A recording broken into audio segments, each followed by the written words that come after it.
Hey y'all, this Battle Memes by Omari back at you with another video. Alright, so I got a video request to make a video on the power scaling of Dragon Ball Super. Where the power scaling is, how strong they are, blah blah blah, yeah, that kind of thing. And yeah, I decided to do that because it's pretty much an interesting topic. What I consider Dragon Ball Super scaling is something I just made up. I'll call it plot convenient scaling. Plot convenient scaling. And it pretty much speaks for itself. It's all about what the plot demands. That's where their power is. There's no lead up. There's no real sense behind it.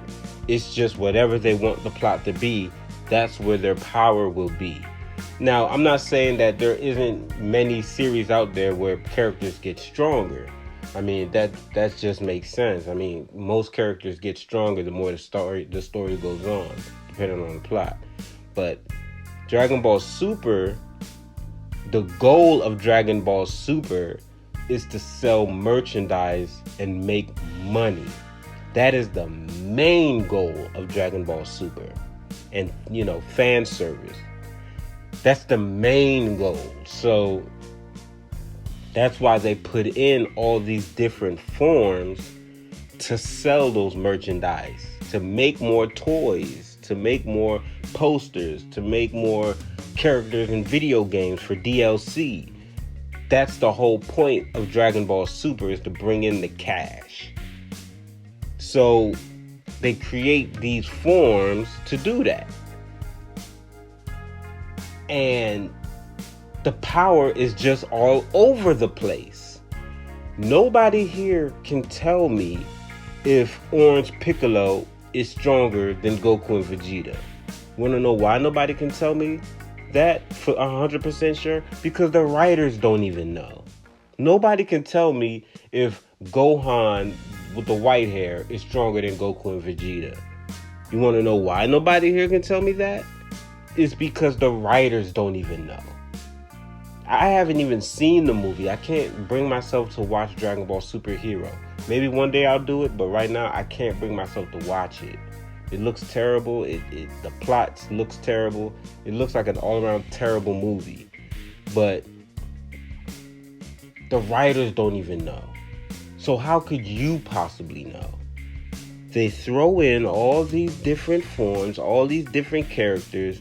They try to make irrelevant characters, which makes sense for them to be irrelevant this far in the game, and try to make them relevant by boosting their power to compete on a level they should not be competing.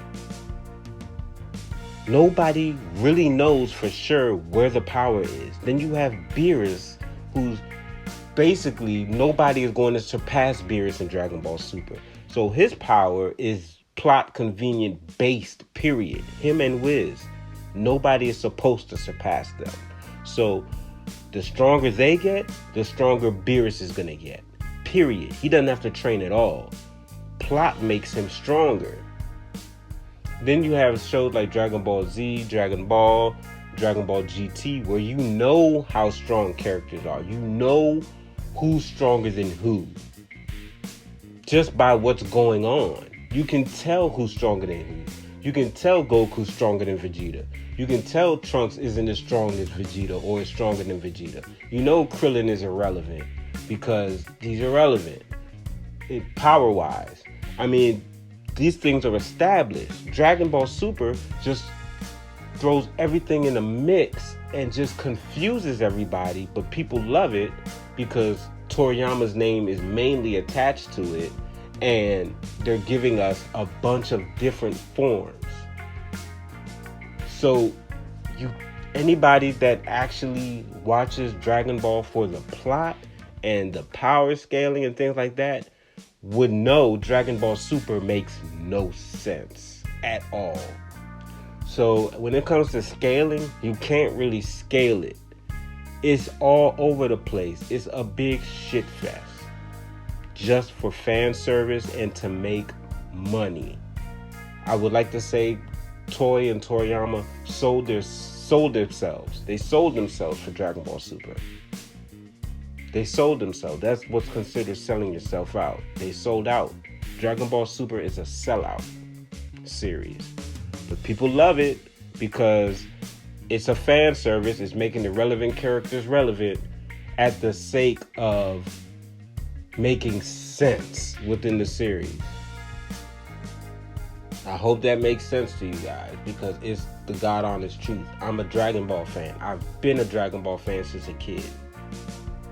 Dragon Ball Super makes no sense. Dragon Ball Hero, it makes sense within itself because it's not supposed to make sense. It's supposed to just throw everything in the mix and powers all over the place. That's Dragon Ball Heroes as a whole. It makes sense within that.